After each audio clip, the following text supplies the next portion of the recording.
Bueno, eguardion guztioi, eta lehenik eta behin eskarrik asko, enpresa sarean azoka honi, guri aukera emateagatik hemen egotea, eta nolabait ere zuekin tarte hau partekatzeagatik. A ber, badijo.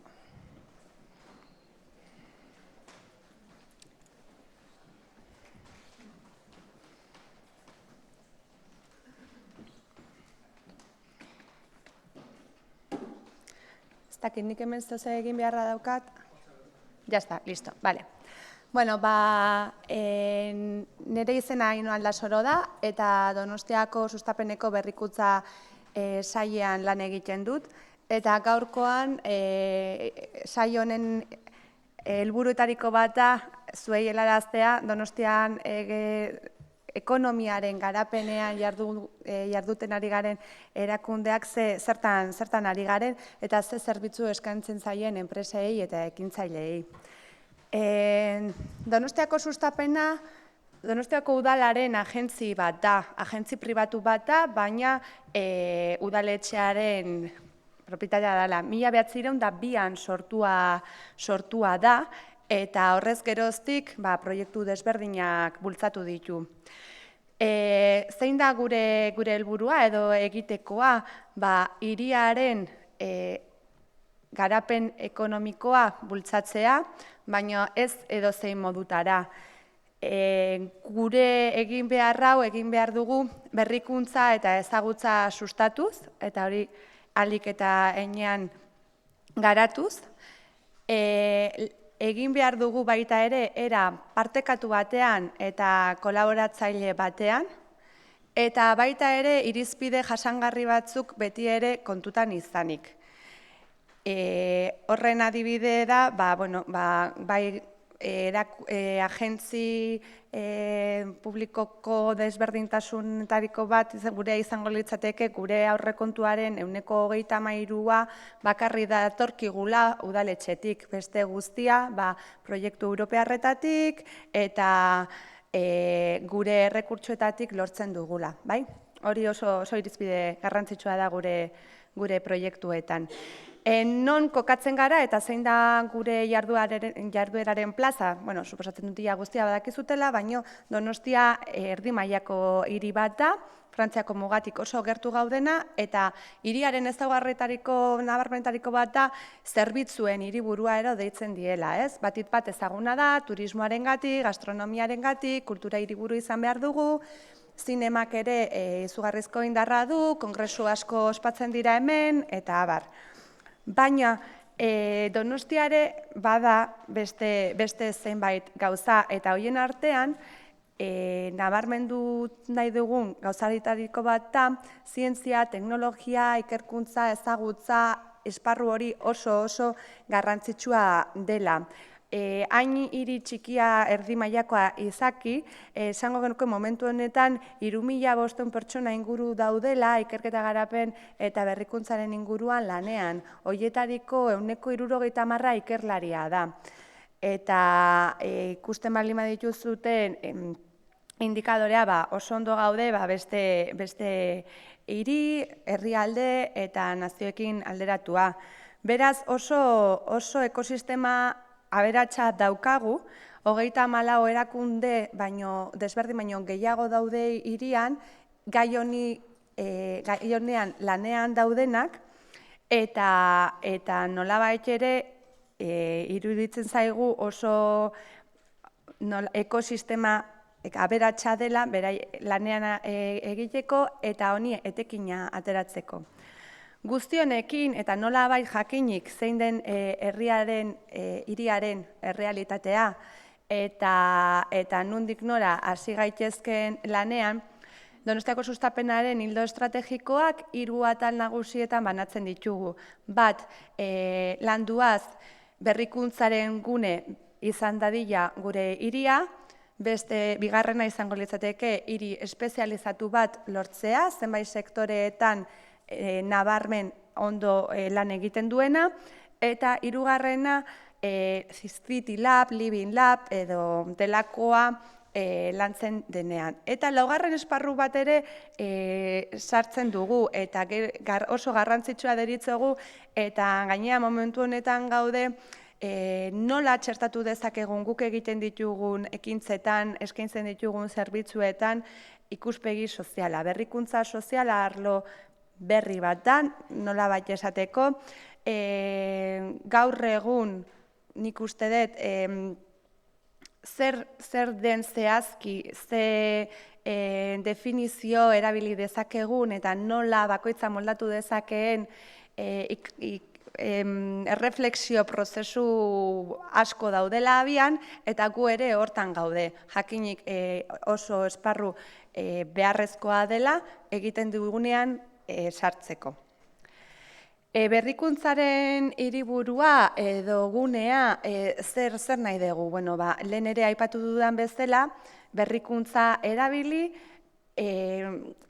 gure esparru ekonomikoa garatzeko, ekintzaileak, enpresak sortzeko, balio eraintziko lanpostuak sortzeko, proiektu berritzaileak bultzatzeko, eta guzti horrekin kalitatezko enplegua, talentuaren inkorporazioa eta abar sustatzeko. Hor ikusten dituzute helburuetan, lehenengoetariko bat hori da, hainbeste teknologi zentro baldin baditugu, 4 unibertsitate desberdin baldin baditugu gure hirian kokatuak, 34 erakunde desberdin, oso ondo, ezagutza pila bat ari gara produzitzen, baina horren nolabaiteko islada izan behar du baita ere gure ekonomian, gure enpresetan, gure ekintzailetan, langabezian dauden pertsonetan.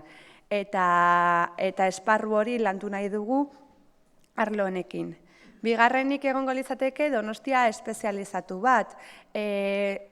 Atzeman ditugu zenbait jarduera interesgarriak iruditzen zaizkiguna, oso erakunde interesgarriak daudelako gure hirian, eta hoiei arreta berezi bat eskaintzea pena merezi duela iruditzen zaigu, eta lan guzti hori klusterren politikaren bitartez egin genezake. Azkenean gu hiria gara eta gure lan eremua hirira mugatzen da, baina nahi dugu jarduera horietan beste era batetara lan egin. Orduan ikusentzunezko klasterra daukagu, energia berriztagarriak eta orain Smart Energy delakoa lantzen dutenak, Surf Citya daukagu, surfaren inguruan, hiri honetan ekonomia asko mugitzen da, jende asko etortzen da, merkatari asko daude gai honi lotuak, ikerketa zentroak, prestakuntza eskolak eta abar, eta horren inguruan lan egiten dugu. Laguntzaren teknologiak edo, gure bizikalitatea hobetuko duten teknologien inguruan ere enpresa eta ekimen oso interesgarriak daude, eta jakinik nahiko adin handiko hiria garela eta holako behar asko izango ditugula, egokia iruditzen zaigu hortan ere saiatzea. Eta azkenik dala gutxi sortu dena, guztiona klasterra da, eta klaster honen helburua da tokiko nekazaritza eta alimentazio elikaduran diharduten enpresekin lan egitea. Klaster guzti hauetan parte hartzaileak, ekintzaileak, enpresak, teknologi zentroak, prestakuntza zentroak eta inguruan dauden eragileak egoten da osatua. Eta hirugarrena, Citylab diguna edo Living Laba, hau da, iruditzen zaigu hiria plaza egokia dela garatzen diren teknologiak probatzeko, hirian ditugun erronkak beste era batera lantzeko, partaidetza bultzatzeko, eta nolabaiteko esperimentazio plataforma bezala saltzeko. Adibidez, teknologi zentro hauek garapen teknologiko ikerketakoak egiten dituztenean, badaude zenbait gauza probatu egin behar direnak eta ikusi behar dela nola funtzionatzen duten eta abar. Orduan, beste dozein hiritara joan beharrean, esaten dieguna da, Donostian ere egin ditzazkegula piloto zehatzak, ze ulertzen dugu horren eraginpean, beraien inguruan sortzen den sarea eta aktibitatea onuradun izango dela berriro ere hiriarentzako, bai? Eta ardatz hauekin eta berrikuntza soziala barneratuta, ze eskaintzen dugu, zein dira gure bezeroak, esango genuke, eta nola antolatzen ditugu gure zerbitzuak. Batez ere, hiru esparru desberdin lantzen ditugu. Bata izango litzateke enpresa eta ekintzailei eta proiektuei eskaintzen dizkiegun zerbitzuak, laguntzak. Bigarrenik izango litzateke pertsonari, talentuari, hemen hiriko talentuari eskainitakoak, eta azkenik inguruan dagoen ekosistema guzti horrekin egiten dugun lana, bai? Zein dira gure zerbitzu batzu? Proiektu berritzaileak sustatu nahi ditugu, hortan dihardugu, eta ze eskaintzen dugu, alde batetik aholkularitza, bai enpresa eta ekintzailei, beraien ideiak aurrera eramateko aholkularitza, zein arlotan, desberdinetan. Gaur egun finantzaketa mailako aholkularitza oso garrantzitsua da. Hor lan desberdinak egiten ari gara eta batez ere saiatzen ari gara finanziazio eta inbertsio mota desberdinak gerturatzen eta lortzen, adibidez, asteartean, hasi ginen berrikuntzaren astearekin, eta lehenengo ekimenetariko bat inbertsio foro bat izan da. Tokiko enpresa eta proiektuak, inbertsore pribatuekin harremanetan jartzea, proiektu horiek garapen bat eduki dezaten, eta momentu honetan behar duten finantziazioa lor dezaten, bai? Merkaturatze eta salmenta zerbitzua ere guztiz garrantzizkoa, ez? Gaur egun bizi garen momentu honetan berrikuntzari loturikoak ere, ze askotan enpresa baditu ideia berritzailea, baina hauek bideratu egin behar dira, bai teknologia aldetik edo baita ere kontutan izanik nolabait ere inbentzio hori ze negozio eredu eduki behar duen atzetik, ze azkenean saldu egin behar da, norbaitek erosi egin behar du, norbait horrek ze eskatzen duen ere argi eduki behar da, eta hortan laguntzen dugu. Eta bestalde, nazioarteratzekoa. Gaur egun bizi garen mundu global honetan oso garrantzitsua da beste merkatu batzuetara irikitzea eta hortan ere misioen bitartez, adibidez, irailean Kolonbian izan ginen, enpresa talde batekin, hango beste batzuekin topaketak izateko eta beraien artean sustatu daiteken elkarlanak identifikatzeko, bai? Ze beste zerbitzu, prestakuntza oinarrizkoa da eta oso garrantzizkoa da. Orduan, gure ariketa izaten da identifikatzea zein diran behar horiek.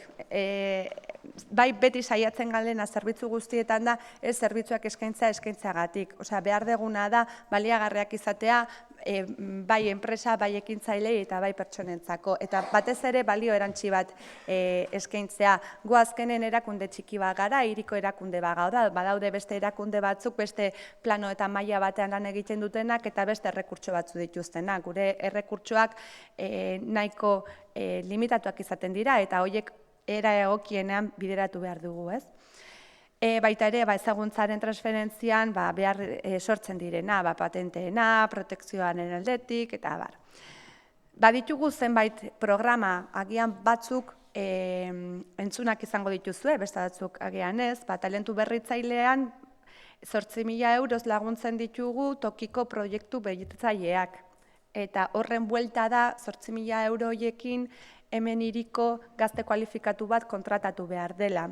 Orduan, nolabait ere lagundu nahi diegu enpresei, beraien proiektuak aurrera eramaten, eta baita ere bidea eman nahi diegu hemen ditugun gazteei lan aukera bat ematea, kalitatezko proiektu batean eta bere etorkizunerako baliagarria izango den batean, ez? Lehenengo emaitza ja 3 edizio egin ditugu, aurten 4. laster zabalduko da berriro, eta lortzen ari gara, ia 50%ak gerora, enpresa horietan lanean jarraitzea eta proiektu horretan jarraitzea. Osake, pixkanaka hori da gure helburua. Baditugu zenbait programa berezi, ekintzailetza sustatzeko, adibidez, Ekin Plus bat, orain irikia dagoena, eta gonbidatzen zaituzte dana, begiratzea, igual interesatzen zaizuelako. Hau azelerazio prozesu bat bezala ulertzen dugu, eta bilatzen dituguna da, proiektu berritzailea dituzten ekintzaileak, edota duela gutxi sortu diren enpresak. Ze, argi daukaguna da, lehenengo urteak oso zailak izaten direla, enpresa txikientzako eta ideia garatzeko laguntza behar dela. Ordenatik, programa honen babesean, zenbait zerbitzu, errekurtsu eta eskaini nahi dizkiogu proiektu horren bilakaera egoki bat sustatzeko.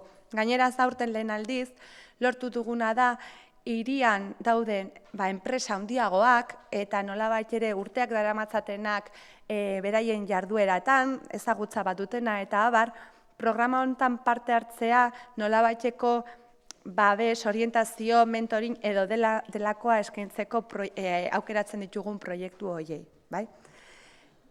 Youth aldiz, ekintzailetza berritzailea sustatu nahi du, baina oso perfil desberdina da. Hemen bilatzen dituguna dira, ideiak dituzten gazteak, 30 urte azpiko gazteentzako delako. Ekin soziala, ekin soziala lehen komentatu dizuedan berrikuntza sozialeko arlo horretan eskaintzen ari garan zerbitzuak da. Badaude, ez asko, baina berrikuntza sozialan oinarri dutenak proiektuak bultzatzen ari diran, bai ekintzaile eta bai enpresak. Badautugu identifikatuak zenbait zerbitzu moldatu egin behar direla eta ohizkoak direnak ezin direla eguneroko eran eskaini beraientzako eta adaptazio hori da ekin sozialaren bitartez eskaintzen ditugunak. Edota adibidez bono teknologikoa aurten atera dugu lehen aldiz eta diru laguntza bat da non enpresa batek teknologi zentru baten aholkularitza lort dezake programa honen penpen. Zer lortu nahi dugu adibidez honekin, zentro teknologiko eta enpresen arteko beste harreman bat. Denok dakigu zenolako, ez direla zerbitzu merkeak, oso tarifa estipulatuak dituztelako Euskal Herriko zientzia sareak sartzen ditunak, eta askotan enpresa txiki eta ertainak ez dute erresa gune horietara, ezagutza gune horietara gerturatzea eta beraien proiektuak ezagutza horrekin osatzea eta garatzea. Eta nolabaiteko zubi hori nahi dugu pixka bat estutu alden denean. Guzti hau zerbitzuen bitartez, misien bitartez, jardunaldien bitartez, eta egiten dugu. Pertsonaren inguruan badaukagu talentua erakartzeko talent jausarrera plana. Programa hau ikerketa egin behar duten eta Donostira datozten pertsonei zuzenduta dago, nolabait ere hiria erosoagoa izan dadin beraien lehen etorrera horretarako. Ez naiz sartuko zein dien zerbitzu zehatzak, baina ideia hori da. Erraztea, Donostira etortzea, teknologi zentru, unibertsitate edo enpresa batean ikerketa lan bat egitera. Hor dituzue zenbait datu. Eta hemen aldiz, azaltzen direnak dira pertsonei eskaintzen dizkiegun zerbitzuak.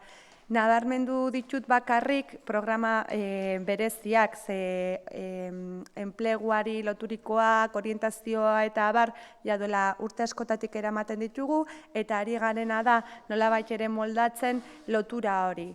Proiektu berritzaileak, enpresa berritzaileak, ekintzaile berritzaileai lagundu modu berezi batean, edo baita ere ja bi aldiz atera dugun laguntza esperientzia programa, ze naiz eta Donostia langabezi mailan ez egon beste leku batzuak bezin gaizki, nahiko tasa nabarmena da, eta 12% inguruan dago momentu honetan, eta kopuru horren multzo handi bat 45 urtetik gorako pertsonena da. Pertsona hauek ez daukate bat egoera erraza, ezagutza handia dute, lanean esperientzi handia jaso dute eta momentu honetan langabezian geldituta berriro ere merkatuan sartzea etzaile batere erraza egiten ari. Eta programa honen bitartez hori lortu nahi dugu, berriro ere proiektuak aukeratzen ditugu, deialdiak beti enpresei bideratzen ditugu, enprese proiektuak aurkeztu eta hoien aukeraketa bat egiten dugu, eta horren bueltan pertsona bat kontratatu behar dute, nolabaiteko baldintzak bete behar ditunak. Kasu honetan, 45 urtetik gorakoa izan behar du. Eta azkenik, ekosistema edo gure inguruan dagoenaren ezagutza. Guzti hau egiteko gure inguruan nor dagoen jakin behar dugu. Zertan diharduen informazioa behar dugu. Eta guzti hori aztertuta, junzehazten nola lotu ditzazkegun hirian ditugun ekintzaile enpresa eta pertsonen beharrak eta erakunde hauen, entitate hauen arteko harremana. Zein dira gure erronka berriak? Adibidez, bihar lansaio bat egin behar dugu honen inguruan, eta berrikuntza irekiak eskaintzen dizkigun aukerak ikertzen ari gara. Hildo bat da, metodologia desberdinak dira, eta momentu honetan ikusi nahi dugu ea ze neurritan gu bezalako erakunde publiko batek erabili dezaken metodologia hau zeozer zehatza lortzeko. Berriro ere, ezin dugu olako prozesu bat iriki ezertan ez bukatzeko, bai? Gure proiektu hau behintzat ekintza batean, proiektu batean, programa batean, laguntza batean zehaztu behar da, bai prozesu hau zerbaitetarako balio izan dezan. Aukeratu dugun erronka, gai honetan esperimentatzen hasteko da nola hobetu dezakegun gazte kualifikatu eta aukera lan eskaintzaren arteko konexioa. Eta ikusten ari gara ez dela batere erresa, gazte kualifikatu pila baditugu hirian, eta askotan ez dakite ze egiten duten gure enpresek, ze proiektuetan dauden, nola bideratu daitezkeen, ez dakite beste aukera batzu planteatzen, adibidez ekintzaile bihurtzearena. Bestalde enpresek, adibidez talentu berritzailearen programarekin, beraien proiektuak agian onuradun dira, eta gero, buelta datorrenean eta pertsona bat kontratatu behar denean, ez da bilatzen pertsona egokia. Eta, klaro, esaten duzu, 12% langabezi bat baldin badegu oso tasa handia dena, nola da posible konexio horiek erresak ez izatea eta nolabaiteko enkaje hori zaila izatea, eta batzutan oso zaila gainea. Orduan, zehose gaizki egiten ari gara, edo ez ditugu prestatzen behar ditugunak, edo enpresek ez dituzte bideratzen beraien beharrak modu egokian, eta guzti horren inguruan lana egin nahi dugu berrikuntza irekia erabiliaz. Eta, era partekatu batean, lehen komentatu dizuet, nahi ditugula proiektu partekatuak izatea eta kolaborazioan izatea. Proiektu askotan parte hartzen dugu, hemengo erakundekin eta kanpoko erakundekin ere. Hor ikusten dezute, nun ditugun gure partnerrak, sozioak edo bazkideak. Adibidez, hemendik gutxira, ia 80 gazte bidaliko ditugu munduan zehar, 6 hilabetez, beka baten bitartez, proiektu desberdinetan lan egitea. Hor zein da gure erronka? Lan hori baliagarria izan dadila, bai kanpora dijoazten erakundearentzat, baino baita ere gure hiriko enpresentzat. Normalean, proiektu bilateralak izaten dira, eta modu horretan nahi dugu kanpora eramaten dugun pertsona horrek bientzako onuradun izango den proiektuetan lan egitea. Eta bukatzeko, esan, asteartetik hasita datorren urriaren 31 arte ekitaldi desberdinak antolatu ditugula, berrikuntzaren inguruan hitz egiteko eta lantzeko eta gonbidatua zaudetela. Eta, listo, uste dut. Edozein galdera baldin badago, zalantza.